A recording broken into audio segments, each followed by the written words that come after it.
Hey everyone, and welcome to an operator's blog. In this episode, we will be going deep into finding your design partners in the US as an India based cross border founder. Joining me today is Indus Khaitan, founder and CEO of Redblock. Redblock is a cybersecurity startup that provides identity security for disconnected apps using Agentic AI. Indus is a multiple times repeat founder. Prior to this, he was the founder of Quolum in the SaaS spend management space. And before that, he founded Bitzer, which was a really early first generation cloud based mobile security startup. He has been a long time champion, investor, advisor in the US-India corridor. In fact, I remember when I moved to the Bay Area 11 years back, I think one of the first dinners I had was with Indus when he took me to Shalimar. And that was my Bay Area initiation in a way. So I'm truly excited and actually privileged. Hey, Sonata, thanks for having me and excited to do this. Great. So let's get right down to it. So, Indus, I've already given the audience a little bit of a trailer into your journey. It's been a fascinating journey, right from the Morpheus days to, of course, then moving to the Bay Area, to Bitzer, to Quolum, to now Redblock. Lots to unpack. But give us a quick peek into your journey so far. The typical introduction is if you've seen the movie Gangs of Wasseypur, I was born 12 kilometers or 15, memory has faded, from Wasseypur, the town, the center place of where the cinematography and the movies screenplay happens. So I grew up there, and that's the mining town of Dhanbad. So it's like center of mafia, corruption. Every waking day, you just want to leave that place and go somewhere else. So early childhood, then became an engineer. I did my undergrad from BIT Mashra and odd jobs and first startup foray, the big one, Bitzer Mobile. I remember when iPhone 1 came out, my co-founder Ali, he was thinking of building a transcoding engine where we could enable websites to be served on mobile, new form factor, hence, new experiences needed. And then when he and I brainstormed, we realized that, hey, this is not the business that's going to survive even like for more than a year. So we kind of thought through and then it showed some early versions and we got a prospect who had a pretty interesting problem. He said, oh yeah, iPhone is interesting, but none of my executives can access my intranet. And figure out how difficult it is. They just put a goddamn VPN in there and you should be able to access it. What we found was iPhone did not support Active Directory for auth. Very, very deep, unique insight. And Ali and I kind of thought through, we hacked a version of the product over like 48 hours. We created a proxy on the DMZ. The proxy would masquerade, hold the Kerberos authentication ticket, and give it to the application, and let's say in this case SharePoint, and SharePoint would think, oh, this is a real authenticated user coming from an iPhone. And that's how kind of, I'm peeling a few layers of onion in technology, but we got a first customer, a very large oil and gas company started. And that was a very unique insight. iPhone 5s finally supported Kerberos protocol to authenticate to Active Directory. And of course, we sold that startup to Oracle in 2014. And the journey has been fantastic, from Bitzer Mobile to Quolum, which was the spend management for software. Oh man, I have heartburn when I talk about Quolum. So 4.5 years gone, nothing came out of it. We shut the company down and let the customers transition out summer of 2023 and then started Redblock from the ashes of Quolum to Redblock in December of 23. And it's been, at least from the Ring side, right? You're one of the very few founders who has seen multiple cycles, who has done multiple 0 to 1s in different areas of enterprise software. And you have kind of, seen the highs and you've seen the lows, right? So I think there's a lot that the audience will learn. And that's why I'm double clicking on the 0 to 1 aspect of the journey. So I want to go back to the basics, Indus. And in fact, I was having this conversation very recently with a very young founder, right? Where I just used the word design partner, and what I early conversation is like, what's a design partner? So I think a lot of people still kind of are not very familiar with this concept, right? So So help us kind of define what is a design partner and why is it important, right, for a 0 to 1 founder? Why should they care about this? Yeah, design partner is it's an elegant word, but also fully loaded in terms of what it means. Elegant because you and I, as a founder, are designing our startup. We are designing, quote unquote, in our minds, a journey with which is an idea originally, and a few people in your team to take you to one, which is the first million, and eventually take you to 100 million proverbial milestone of a journey. So you need partners in crime who are buyers and users of your product that are going to help you design your own early journey. And that's how I would unpack. And it could have its own synonyms, but early beta customers, early trial customers. But the design partner word itself, you know, it just evokes emotion. It evokes love.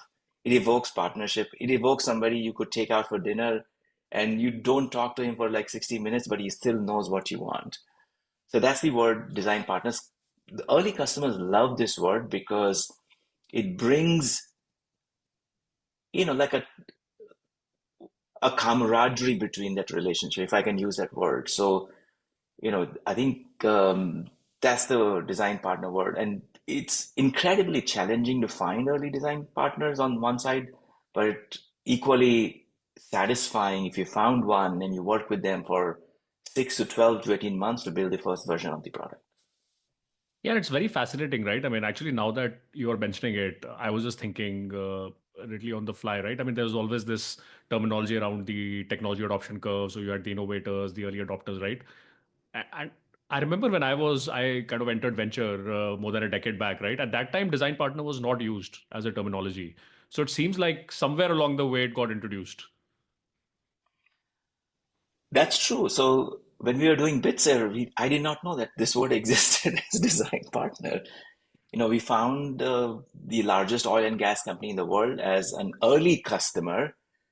And so my colleagues and some of our engineers would visit their office almost every bi-weekly basis. And that is essentially the design partner relationship. This is not an early customer relationship. It's not even a trial relationship. It's basically you and someone, like almost like dating whether to get married or not. Of course, this is a more professional relationship, but that's what early design partners look like. I think somewhere 2016, 2017, in fact, early Quolum days, we knew this word very well. This is 2019. I think 2016, 2017, somewhere around the time the word came out. I also feel that investors started using this word more aggressively than founders did because it became, and probably I will not use a negative sentiment. It became essentially a yardstick to fund a startup. Saying, oh, how many design partners do you have? Okay, 5. Here's the check. Yeah, and typically investors are the most savvy in introducing all the terminologies and marketing the hell out of things. But that's so true. And in fact, so last year, I was working very closely with this very senior kind of director at Google, stepping out, was starting up, and this person had a lot of experience, but going through that -1 to 0 ideation kind of phase, I really saw him struggle, right, with kind of how to frame this problem, especially as an engineering leader, right? I mean, this is not, unless you have started a company, these are not very instinctive things, right? In terms of, I mean, you can talk to anyone on the planet for most products, right? You'll have so many different kinds of customers. And then at 0 to 1, you're doing so many different kinds of things, right? From the first really early discovery calls or some instinct to, as you said, some people who organically start spending time with you, to real alpha, beta versions, to maybe like a product actually being used regularly by someone, to then eventually a customer, right? So how should founders think about what are these categories of people that either they should look out for or they should expect to encounter, right, in this phase? Great question. I'm kind of framing an answer for this. Yeah. I think the first part is, which is founder has to work in his or her own mind. Like, let's say you and I are starting a company. I think first is our own conviction of what we are building, because your design partner is a practitioner in his or her own industry. So let's say if I'm building a cybersecurity product, I have to be clear that the buyer is is a cybersecurity chief, which is a CISO in the industry parlance, and not a CIO. Because if you're planning to recruit a design partner, you're going to hit on 25, 30 of them, and then probably one or two would take your call and say, yep, this is an interesting problem. So I think the first is me and you or the founders framing it as in, is this person going to buy my product? Which means, is this person having a problem or is his team having a problem? I'll give you my perspective. So when we started Redblock, we were slightly more wider in our thought process. Okay, we're going to do a much larger play of what it is right now. And successively in conversations with the CIO and CISO cohort, both. So we decided to hit both the cohorts. It helped us chisel down saying, no, A, you have an AI that is brand new as a technology in the market, especially the language models.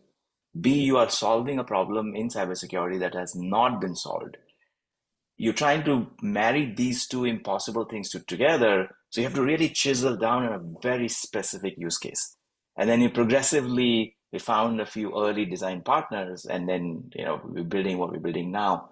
But a very specific answer to your question is we had to know what we are trying to solve. We were very open-ended. So the answers that we got were correct from the perspective of the person who we're trying to outreach, but we were not sure if that's the answer we want.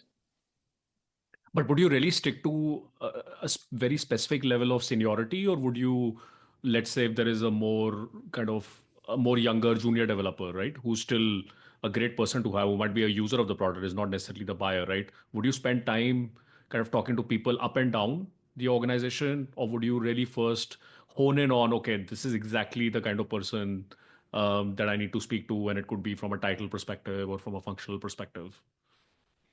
You want to speak both up and down. So let's say if your developer is the ultimate user of the product, so definitely yes. But let's say he's a user of the product, but he will never pay for this. His boss is going to pay for this. Then you want to talk to the boss as well. So in our case, in cybersecurity, it's always the boss who has the purse, who's going to control the dollars, and probably the boss minus one or minus two is actually you going to use the product and has the problem. So you're going to talk both up or down. And many times the senior person would have that deep insight, and he or she is very hands-on, and they will give you this feedback saying, okay, I know this problem exists, but let me introduce you to Jacob, who actually does this on a daily basis. And that is a good marriage to have. Yeah, I remember there was an event where the CIO of Medallia was saying that look, all the early stage founders really focus so much of time to get to me, right? But what they don't realize is that I just basically go by what my team is saying. So, Yeah. if the execution team is coming up and saying, look, we love this product, I'm using it, we got to pay for it, we got to buy it, then I'm not going to like question it beyond a certain point. But the amount of effort that it takes to, get a meeting and crack a CIO medallia, so it was like an interesting, and these are the trade-offs, right? And especially with limited resources that a very early stage founder faces. Absolutely trade-off. But you still want to talk to the CISO because, at least in cybersecurity, for example, or the Medallia CIO if you're building an IT product, because he'll also have a macro picture of whether, let's say you're selling a 30K ACV product, he'll have a macro picture whether this 30K ACV product will fit in his top five priorities for next couple of quarters or not. So you want to have that unique insight because if you're planning to fundraise, the first thing your investor is going to ask is, who do you talk to? Now, I hate to say this, unfortunately, if you don't give a name of the Medallia CIO in your update to the investor, they would not care if you are talking to a junior developer. I see the same thing with channel partners, right? So, and especially with India cross-border startups in a bunch of verticals, I see where there's a lot of early traction from a SI or a channel partner type organization. I was like, look, this is interesting. We have to take it to a few customers.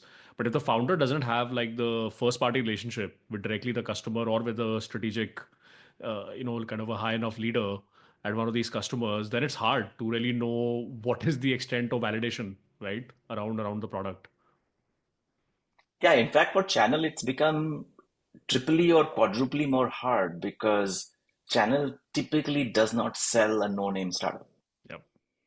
They would want you to show them a proof saying, hey, give me five case studies, let's say bank, right? So, hey, who are your top five banking customers? Or even pharma or retail.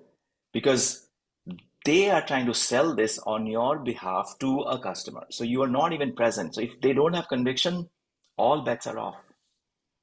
Yeah, yeah. In fact, let me ask you, Indus, this. This is actually a live example, but there is an India-based startup. They are just entering the US market, right? And it's kind of the robotic software space, right? So fairly differentiated product, and so they have no customers at all in the US so far, right? But there's a channel partner who wants to very aggressively take them, who has built conviction around the product, right? And it's basically based on the India logos that they have, right, which are of multinational companies, right? So the product is working at scale with fairly advanced customers, but still not in the US, right? It's mostly in India. Now there are two options. Either the founder kind of takes that channel partner approach, right? It's capital efficient, get those first logos, avoid the cold start problem, right?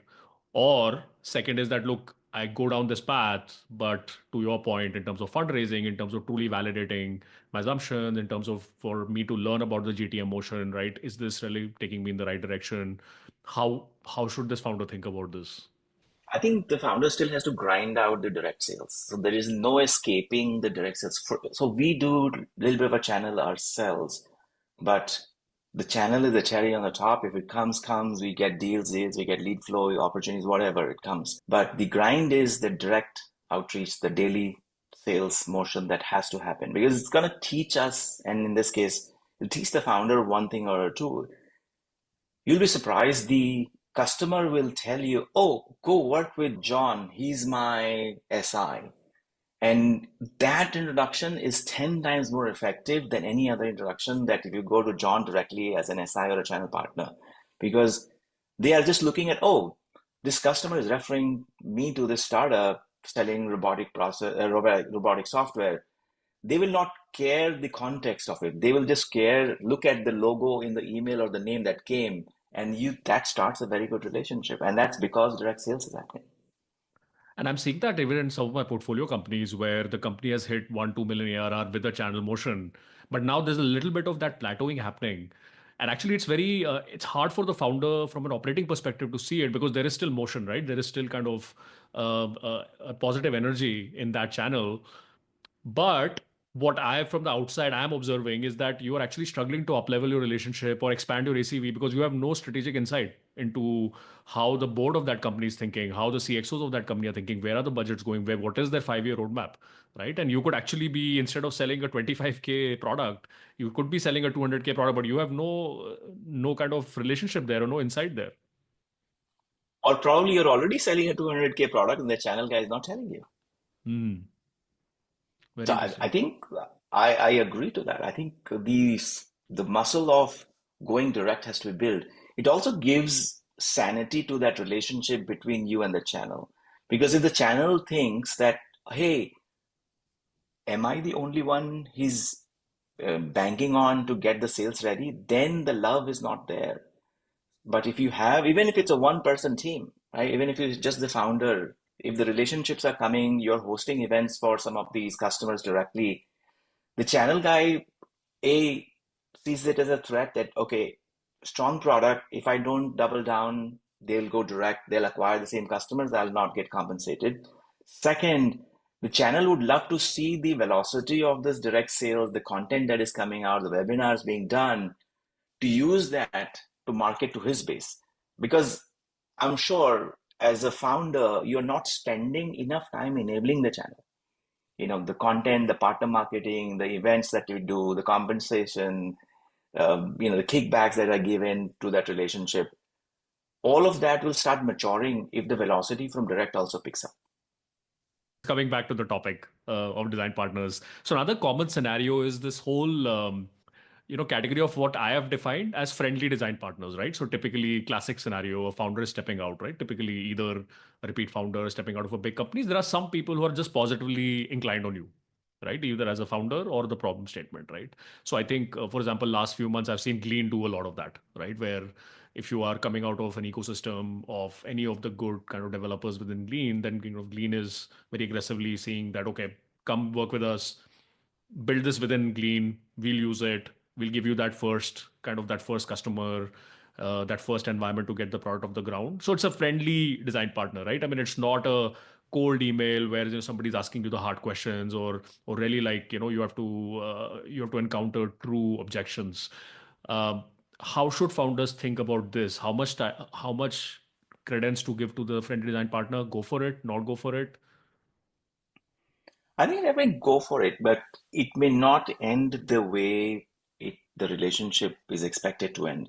We have had our own give and takes, we had some early friendly relationships, but it didn't give us the feedback, it didn't give us the love that we expected. I'm being very candid here.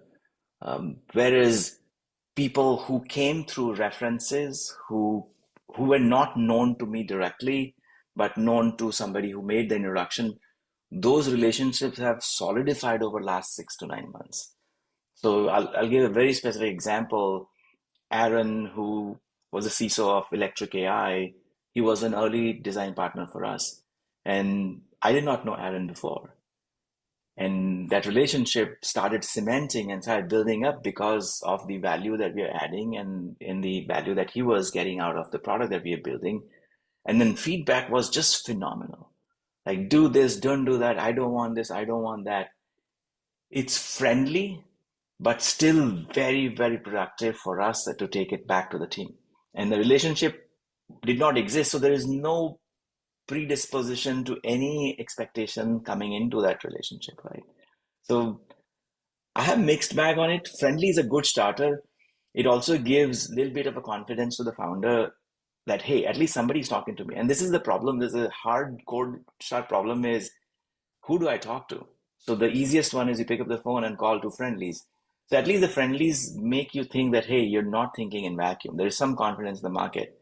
But then quickly you have to start getting into areas or start having conversation with other design partners who probably are unknown to you, but the relationship just starts from that design partner discussion.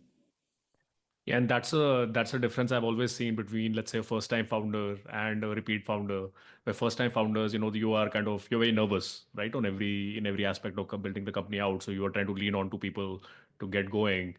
Second time founders and repeat founders they're almost consciously choosing or running towards intellectual honesty in everything, and they're like, look, I don't want a friendly person. I want true feedback, right, on whether this idea is any good or not, or what I'm working on, does it make sense, or who's going to be the ICP. Yeah, and likewise for us. So one of the early feedback from one of the design partners was, don't give me a goddamn new console. Don't give me a new dashboard. Don't give me a new tool because I have 50 tools in my, and this is cybersecurity speak, right? Because every CISO buys a lot of products because the threats in cyber are very real. So they have 20, 30, if not 50 tools.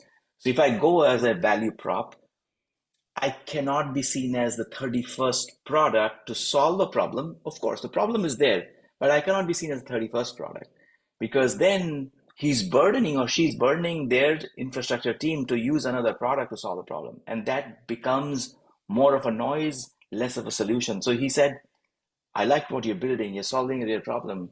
But the fact that my team has to go to another dashboard, I don't like it. Figure out a way to work with my existing tools. And that's the phenomenal insight I ever got in my life. I want to take you back to your very early days when you had just moved to the US, right? And another kind of very frequent challenge that especially cross-border founders from India faces: how do they really even find anyone, right, in the US to start working with, start even validating their assumptions? Most of these guys have not worked here. They are not embedded in local networks, let alone Silicon Valley, right?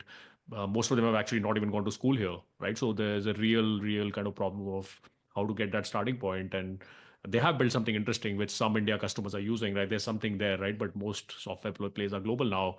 um, and again, I want you to lean on your experience also, because you have seen a lot of founders, as even as an investor, as an advisor, right? What are some of the strategies and playbooks at a very tactical level that actually work in terms of finding, let's say, even the first two, three of these early design partners or early adopters? Interesting question. I'm very opinionated on this topic. Please get your most controversial opinions out. And I'll give you also my observation. So many founders who are cross-border, I see this day in, day out. founders building something very interesting, they still treat US as a or Silicon Valley as a tourism destination. So they will come in every couple of months, like 2 weeks every 3 months or 4 months, or every 6 months, and then spend time and have a checkbox that, hey, I met 55 people, whatever the number. It makes them feel good, but it does not move the needle for the business because you're going there as a checkbox, how many people I met, or I met John, Jacob, Jill, and Mary. These are the four buyers. But the problem is you met them, then you go back to India, and then you do your calls at 2 a.m. in the morning, which is fantastic. It's hustle. But for the buyer, it does not give a positive impression that, hey, are you based out of Bangalore? Are you the founders going to build this with me if I am the early design partner?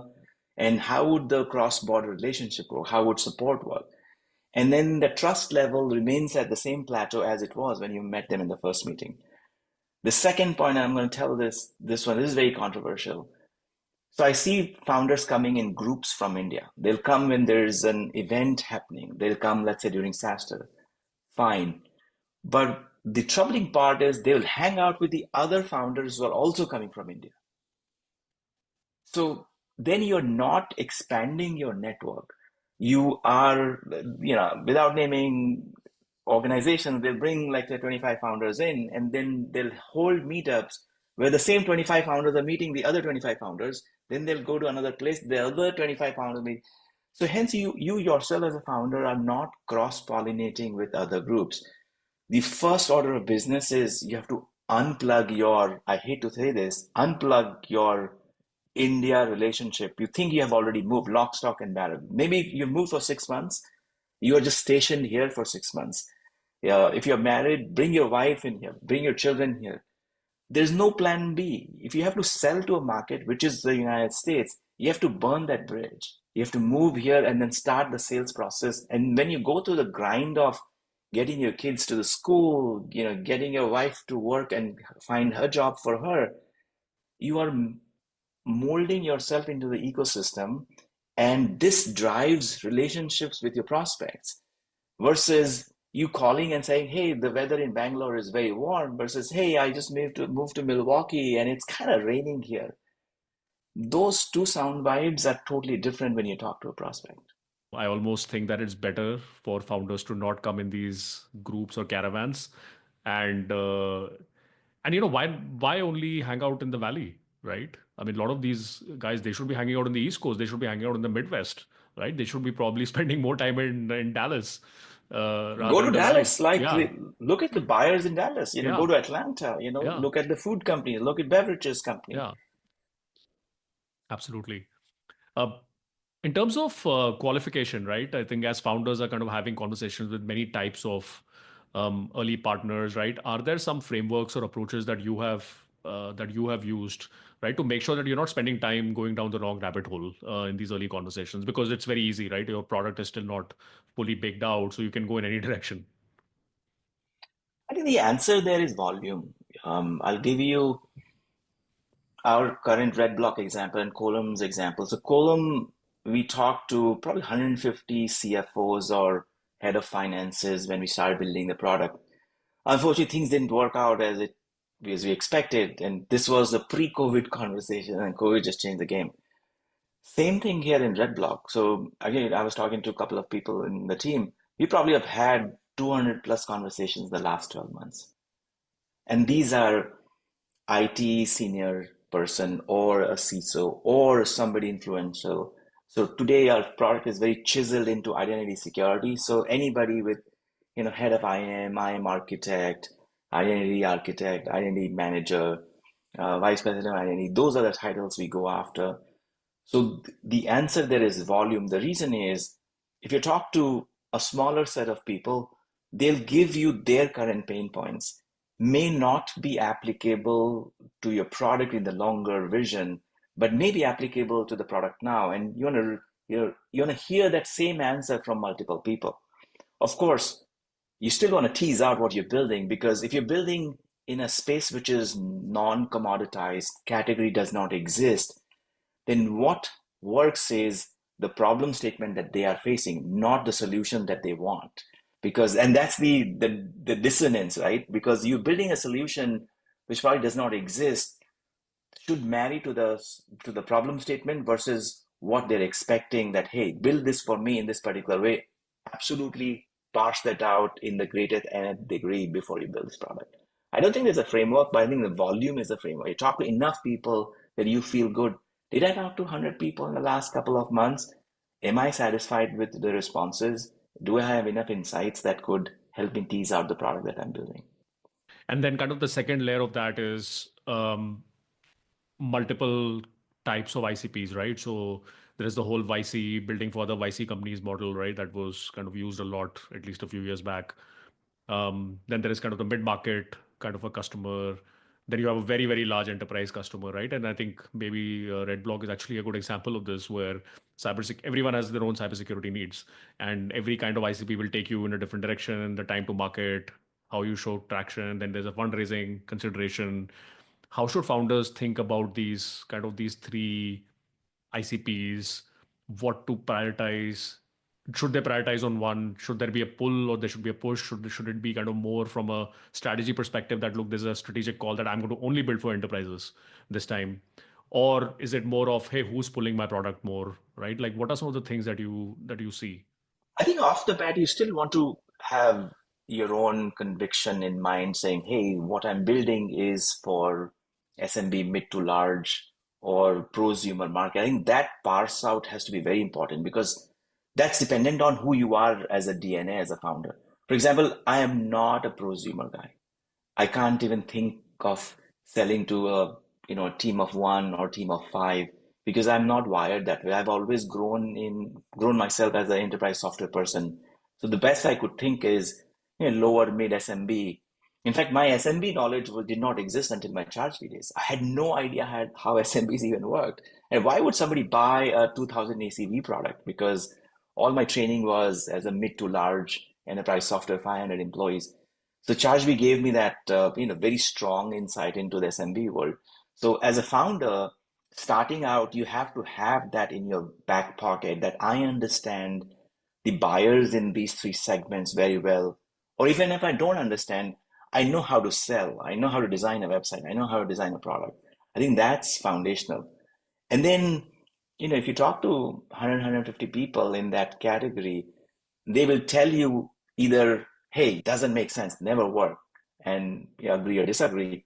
Second, they'll tell you, yeah, my needs are here, but probably that will help you, move a needle down to a lower tier. So let's say you build something for large enterprises and somebody, or consistently you get the feedback in, it will take you around a year to close this deal because it's going to be complicated. But somebody from a 500 or 1,000 person organization said, oh, yeah, this is easy. We could potentially close it in a 2 month period. The answer is right there. You start with mid market, close deals there, and then start nudging yourself up towards large enterprise.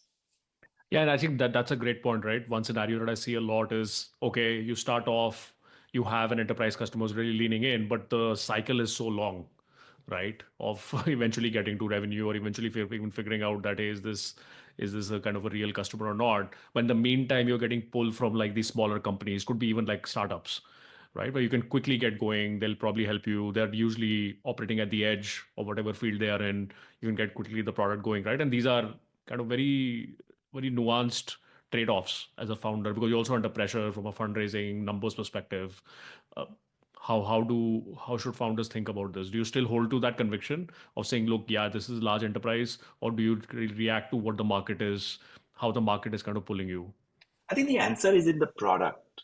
Hmm. If the startup that is coming to you changes your product journey or the trajectory of what you're going to build, then you take a hard no there, saying, no, no, no. I know that this will make my fundraising easier, but probably you raise an angel round and then you can never fundraise again because the market doesn't exist. And this is the intellectual honesty, the phrase that you brought in. I think that's very important. I'll go down not raising money and shut this down and move to something else rather than, hey, let me raise money and I'll figure it out. As long as you think that the product for the first one could be the foundation for the product for the bigger or the larger cohorts, then the answer is yes. Otherwise, you want to be very, very careful. And because, as founders, and we saw this during the Quolum days, so we built a product which was very specifically a SaaS spend management card that you could add your subscription and you do spend management from the back end. So the user interface was a card, right? It's as simplified as possible. And then all of the complexity behind the scenes. What happened was the market changed in the favor of services, saying, oh, yeah, I get the card initially. But then I need negotiation, I need procurement, I need, better deals, etc. Give me a 2% team in Bangalore and they could take a Salesforce agreement and renew that for me. Initially, we started losing deals, and then we were like, what the heck we are doing? We cannot lose these deals just because we don't have services. And when we are based out of India, we couldn't put an army of people to do procurement services. That was a wrong decision on my part. So we added procurement services, which ended up doing two things. It undermined our product. And it also changed our product because now we are building a product that is aligned towards delivering services and a project of when things get done rather than the core value that we had, which is spend management using the fintech piece. And we got taken down a rabbit hole where the market commoditized. The CFO would say, hey, okay, so you're saving me $10,000. I'm going to give you $1,500. So we did not become a product value play. We became, I'm going to give you a cut from my savings play. And you cannot build a venture scale startup if the value prop is $1,500 on a $10,000. Never. The margins will never be there. And then hard pill and then we unwound the business. So basically that conviction on the insight and kind of that direction, that has to still be held sacrosanct, right? And then kind of the market push and pull has to kind of reconcile with that. But that conviction is I think what has to kind of keep the product running. And it's not, at least after you're fundraised, it's not just your conviction, it's also the investor's conviction. So if I, as a founder, I'm feeling that investors' conviction is going to fade away, then I'm in a bind. I'm basically stuck. Do I continue this business versus do I stay on the course of the pivot or the services product that I added, and maybe my trajectory just comes out. So at that point in time, you're a team of like 25, few people here, few in India, you have an investor cap table of 15, 20, including institutional. And if as a team, collectively, the conviction is not there, either we stay course and then, stay on the product story, or we continue to go down the services rabbit hole. If the conviction is not there in either one of those two, then, you are screwed as a company. And why does that divergence happen? Because typically most investors don't tend to have a very deep operating view of a lot of these businesses, right? So, I mean, they have, of course, a view at a macro level of the market or what is fundable or what is attractive, whether there is a secular tailwind or what is the kind of business that is developing. But in most cases, investors should be ideally kind of going in with the founder's conviction because the founder, and you're aligned, right? I mean, the founder is typically a major shareholder in the company as well. But why does, and what you're saying is true, it happens, right? Especially at the tough points. Like, why does this divergence happen? I think there's a lot of context to it. So the divergence could happen that, for a moment, the founder thought that the market has changed and, maybe, there is a 2-year journey or a 3-year journey that's going to take me into that direction, but it will align back to the original journey. I'll give you a very specific example. So Elon Musk, when he started Tesla, the SUV was not in his roadmap. Model X was not in his roadmap. He never thought of designing a car with falcon wings. His journey was expensive sedan to mid-size expensive to cheapest Model 3. Now, somehow there's a lot of colorful stories in there, but I'm not going to go into that right now. I'm sure you've read those books. He basically decided that the Model X is going to add a very strange and unique marketing angle that's going to generate buzz as a product, which is going to help him do the second and third version of the car, which was very right direction. it worked out because him or Tesla and him as a founder, they aligned back to the journey of Model 3, right? So it was a detour came back. And so were the investors that were aligned. It took him almost 3 years. So Model 3, as per plan, it was late by at least 4 to 5 years, right? It came out very late in the market. Original plan was much ahead based on his original timeline after Roadster, but it aligned well. But if in that Model X journey, he ran out of money, but then he still got money and then aligned back to the original journey, doesn't happen as nuanced in every startup's journey. It didn't happen in many of these cases. Hence, the divergence happens. The founders will think, "Oh, why did you take the Model X journey?" And the blame game. It was an expensive product. It was impossible to build.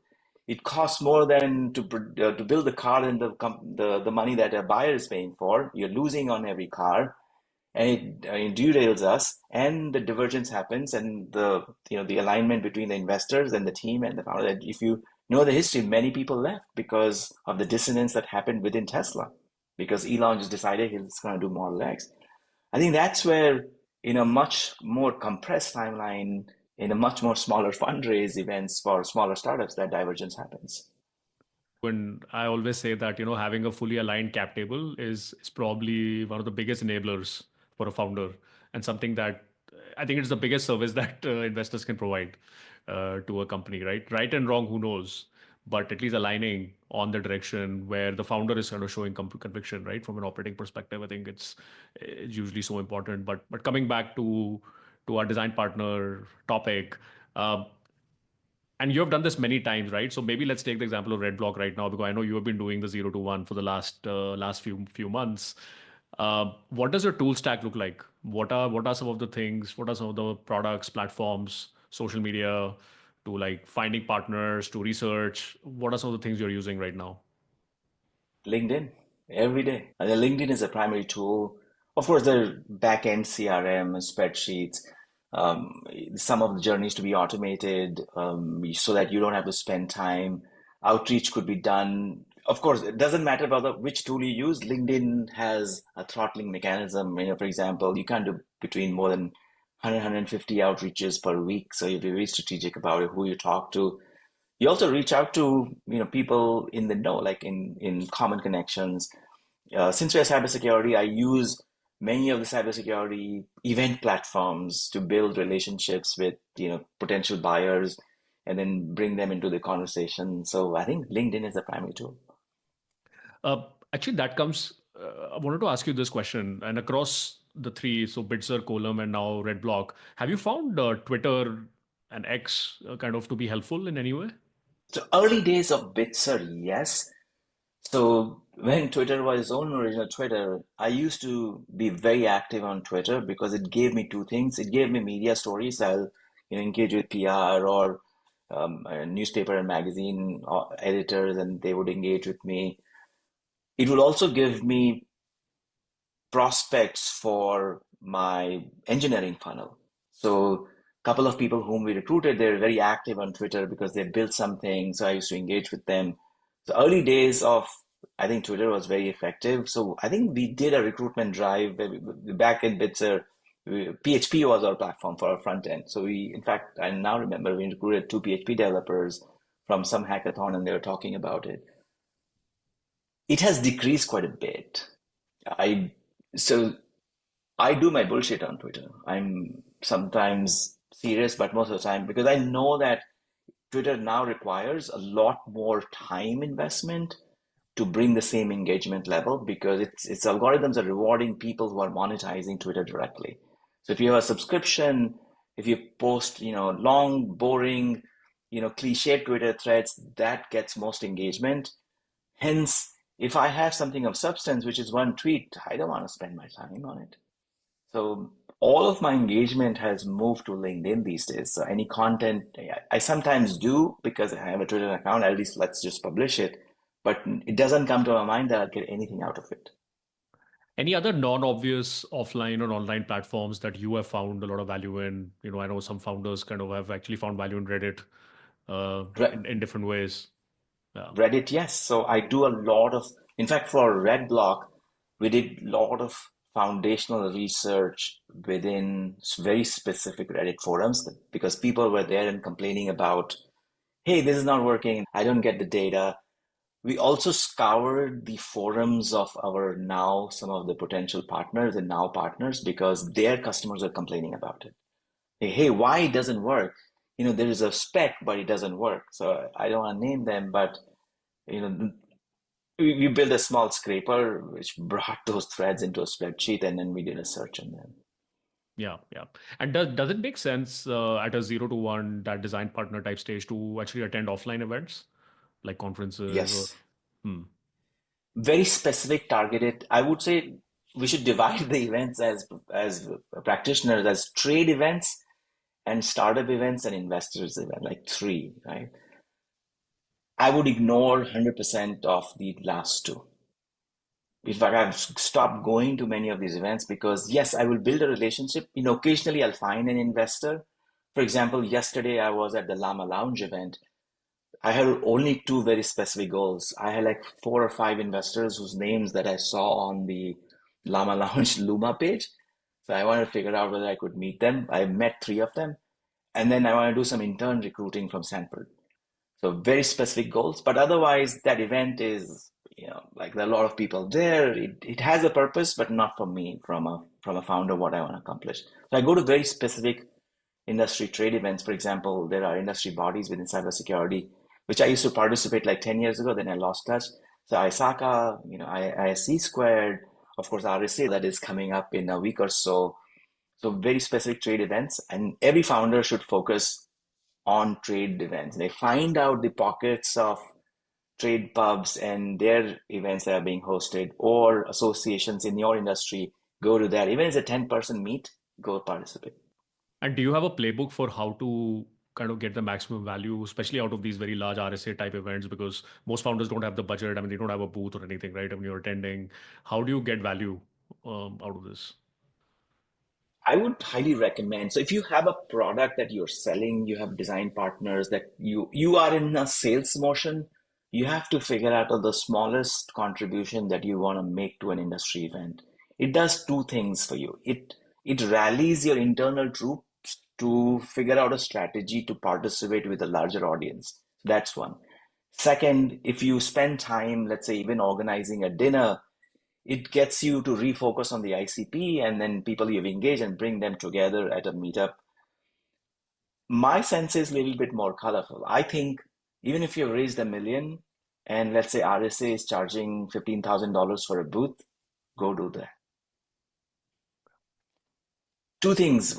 A, it's a branding event. Don't think of it as a lead gen. And that's the mistake I did in my first startup. I thought, oh, we are putting $15,000 in RSA. I want at least 150 leads coming in.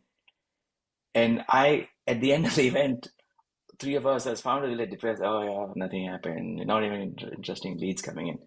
Because we went with a mindset saying, oh, we got to generate leads, and nothing interesting happened.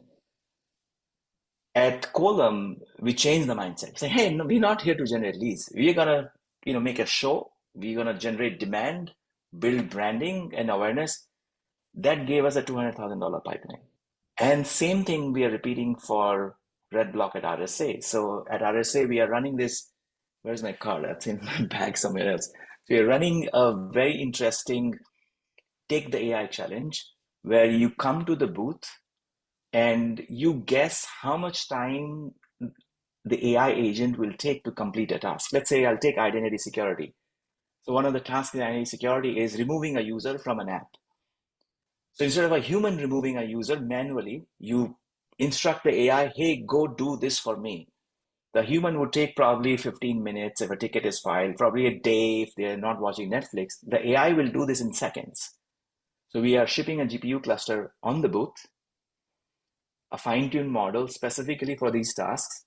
And then you press a button. It's almost like a game console we have created. So you press a button, you choose what you want to do, and AI finishes it in seconds. And if you guess it right, you win the Turing machine board game. And the reason we're doing it is twofold. A, nobody wants to come and meet a startup to buy a product at this booth. Don't even have that expectation. People will come to you because you are a personality, they want to meet you, or you have something which is engaging.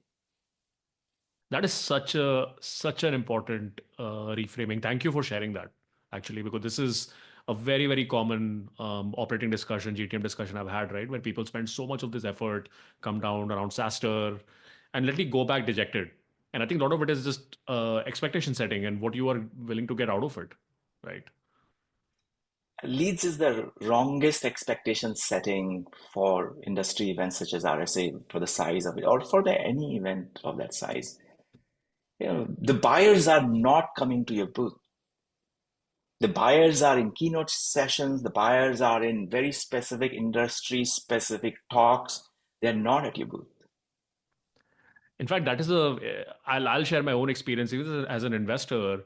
When I actually go to an event without the pressure of, oh, I need to meet so many kind of founders and this and that, and I'm just there to kind of enjoy myself, just have a few good conversations, I've actually had the most value created where you're actually having fun with people without an agenda. So I'm guessing there's a little bit of that human dynamic at play as well, where somebody you are kind of, if you don't have that pressure of generating leads, everyone is at ease, everyone is more comfortable, you're actually making it fun. And you'll probably be remembered more, and there is a higher probability of the right people than either, kind of following up or giving you intros or talking about you through word of mouth.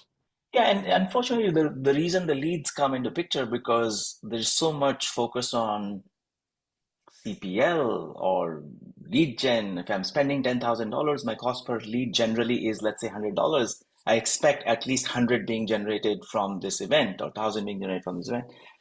If the cost per lead is 100, I think that's the challenge. We quantify an event as a lead gen event, and that's where you come depressing. Nothing happened. I didn't even generate enough leads. No pipeline is being built, and everybody's unhappy about that. And Indus, I don't know if you have noticed this, but I feel this is a nuanced difference between the Valley founders and people kind of who have been here for a while. And I see that the difference with cross-border founders, because as an India-based founder, there's a lot of pressure. You're literally doing back of the envelope math when you're coming here for an event and you're spending this much and the room costs this much, the Uber costs this much. And also, there is a general predisposition to being very quantitative in the way you are building the company out in the early days. Whereas here, I see there is of course, there is all the numbers and everything and the focus, but there is also a lot of focus on the narrative, the brand, the community, how you are being positioned, even personally, the founders, the CEO, and the company. And I think there seems to be a little bit of a more, and maybe there's a more recognition that these things do play a role in building generational companies. 100%. Let's take a very recent example. So Wiz getting acquired for 35 billion dollars. We all know the number. I'll ask you this question. Guess what is the guesstimate of the dollar amount Google paid for Wiz, the brand? Just pick a number. 20%? Try more. Can't be more than half, for sure. $10 billion were perceived brand value for Wiz in the $32 billion deal. And, that's how companies are being built. Of course, you can't do everything to build a brand in Yeah. the early days, but Yeah. you should start thinking about a framework and put things in motion that, hey, there are so many things. So we have a small booth at RSA, it's almost laughable. It's almost as big as this 5.5 foot table. It's almost laughable. But I cannot constrain my mind thinking, oh, we raised only a small amount, so my booth is small, so let's not do anything this year. That's such an important mindset, such an important point. No, this is great. I mean, this is, I think, a lot of cross-border founders will see a lot of value in what you're saying. Coming to the MVP side, right? And I think I want you to kind of almost connect the dots between Bitzer, Quolum, and now Redblock. Uh, how how did your approach towards how to build out that first V1, that first MVP change across all the three? And now I think kind of standing today, what do you think is the best kind of approach or philosophy that works for you? Um, I think the first set of insights are the founders. That's the starting point, like the category you pick. And if I give my days of Quolum or Bitzers or even Redblock, Bitzer, oh, mobile is new, something has to be built because this form factor is going to be popular and we are going to build an enterprise software. I think that's the starting point. And then And then we didn't stop to wait to figure out what to be built. We just built the first version was hey, let's build a transcoding engine which allows anybody to create a mobile app or convert a web application to a mobile application for enterprise, not consumer. And then you show it to someone, say, no, no, no. Getting website is easy. The auth is the most challenging. So solve for the auth. So if we did not have a showable version of the product, the auth as an insight would not have come. So the iPhone cannot even authenticate to my SharePoint, even if you convert the SharePoint into mobile ready or mobile friendly. And how big a deal it is. To Quolum, where people said, oh yeah, we buy software products, but there's a huge amount of effort in managing the subscription because traditional cards don't manage SaaS subscriptions. That was an insight. And to Redblock, the early insight was, yes, AI is important, but a large part of AI is being used for content created tasks. Can the AI be used for cybersecurity automation? And that was an insight. So much so that we force fed the insight by framing a problem statement saying, oh, how much time does it take for you to close an IT ticket? All right, an hour. What if AI could do this within a minute? Is that useful? Yes. And the next question is how? What do I have to give, right? So you frame the problem that force fed the answer. And that kind of defines your first version of the product. And if you ask me, even in Redblock, the first version of the product is not the version that we are selling right now. It has dramatically changed. The first version of the product, we had a console, we had a dashboard, and then you would get data, and then you have to create an account and log in. Summer of last year, we started getting this feedback saying, no, no, no, don't give me a new console. And then September, we start building 100% API products. Today, we don't have a dashboard. There's no product dashboard for us.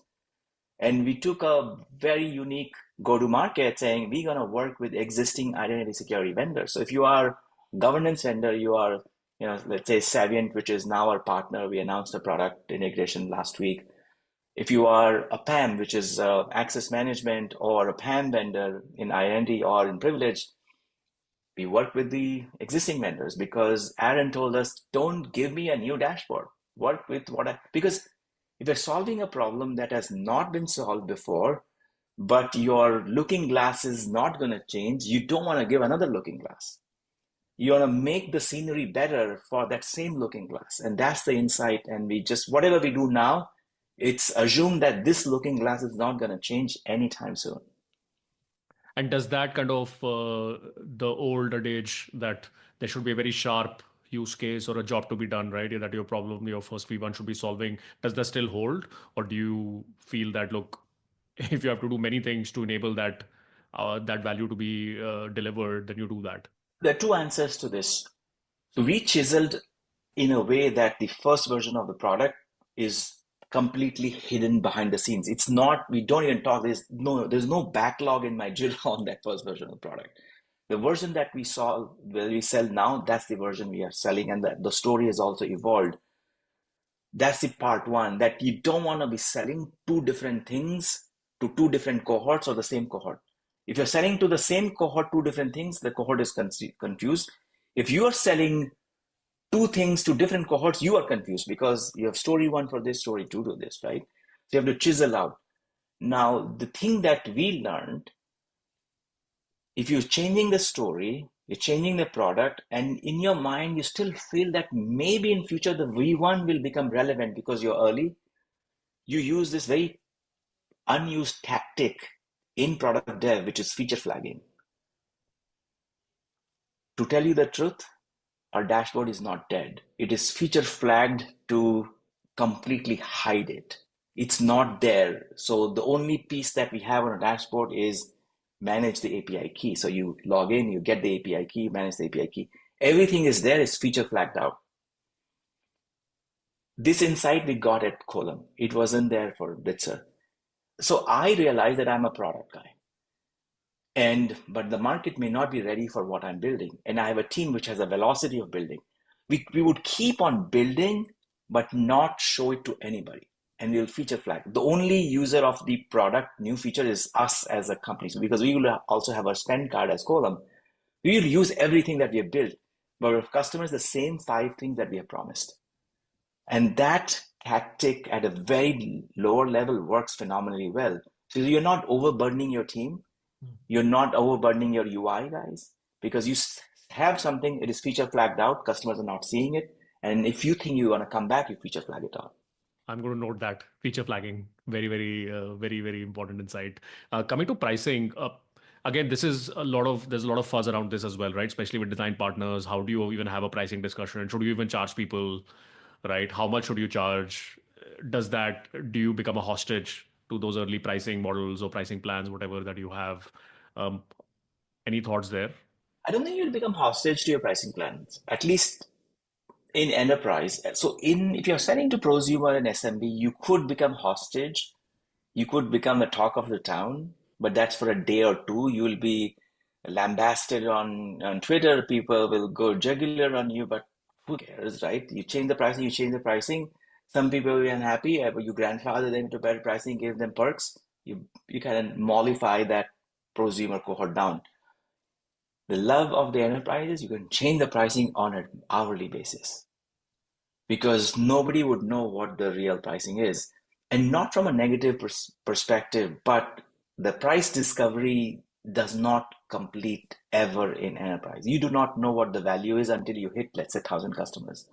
And even at scale, let's say you pick up a $1 billion revenue company in cybersecurity. I know anecdotally from the founder for sure, they still think they are leaving money on the table for system integrators because they could charge more and let the system integrators take a little bit less. So their revenue is going to go up. But they are willingly leaving that money on the table because now that ecosystem is monetizing their leftover money on the table. I don't think there is any other insight on pricing other than the fact that you talk to your customers and you test it. Say, hey, we're thinking of doing a $50,000 based on these metrics or these unit metrics. Are you okay with this? And of course, nobody is okay with the pricing, whatever it is. And you'll say, okay, but in the first year, I'm going to discount this at 80%. So that's the answer for design partners. So you discount it for 80, 90%, but you still have the pricing conversation. Like, hey, Aaron, how much do you think you could be ready to pay and when? We're thinking that this is the number. And you know, he's a design partner, so you've had enough, you know, a month or 2 months of journey together. So he knows where you stand. Of course, he wants you to succeed. So he doesn't want the product for free, but he'll give you, you know, an expectation. Say, hey, this is what I expect. And very honestly, he's spending his time. He's helping you build the product. Yeah. Yeah. The most important thing is what I'm taking away is that definitely charge something, right? I think that's Definitely important. charge something. It is okay to delay that. It's Hmm. okay to not charge for first 6, 7 months because you're discovering, you're building. But the moment you have delivered something that they are using, have that pricing conversation. Don't do that early, but don't do that late enough, but somewhere in the middle. Yeah, I love that framing actually. That okay, in the first 6, 7 months, they're actually investing their time, right? So that is almost in a way cooler to dollars. But the moment it comes into their workflows, and there's no reason why there should not be a pricing conversation. That's awesome. Final section, and I'm doing this for the first time ever on the podcast, which is the rapid fire question. So Indus, what I did, given your popularity, I actually sourced a bunch of questions from the community on LinkedIn, your favorite platform, Oof. on what to ask. So I'm going to ask a question and you have to give very concise 10 max 20 seconds. I'm going to give you 10 seconds grace. So should be fun. You want to try it out? Let's do that. I hope you gave me these questions earlier. You'll do well. Don't worry. Okay. First, what do design partners look for in a startup? They want your success, but they want an endorsement as that they were champions of what you were building. Do cold emails and DMs work for potential design partners? Cold emails and DMs don't work, LinkedIn works. How are US design partners different from those in India? Oh man, it's a good topic. For founders of Indian origin, I think it's very easy to recruit Indian design partners, but you'll not be able to extract the wisdom that you're expecting for a larger market. So you could get the numbers, but not help you much in product building. Again, India has matured, mileage may differ, but we've had mixed success there. Shouldn't design partners pay? And if they don't, how do we keep them committed to using the product and giving feedback? I think have a cadence. For many of our design partners, on the minimum, we did a bi-weekly call. So every 2 weeks, we would have a call, like 15, 20 minutes. Sometimes I'll be there, sometimes I'm busy, somebody else will go, the product will go, or our go-to-market guy will go. So have the cadence. So even if they're not paying, they're investing time. And if it is quantified well, they still feel that they're committed if they're coming on those calls. And final question for rapid fire, and this is slightly kind of tangential to the topic. For India based founders with limited track records in the Valley, how do they maximize their chances of raising capital here? First of all, move to Bay Area. You have to unplug the local ecosystem. But if you could raise a little bit over there, let's say you're raising a total of around 1 million, raise half a million in India, and then spend a couple of months pitching to investors and angel, creating a syndicate for remaining half. If that's your goal, start with that half a million here. Great. So hopefully that was not too tough for you, Indus, and I That had was fun. easy. Yeah, I know. So this has been an amazing conversation.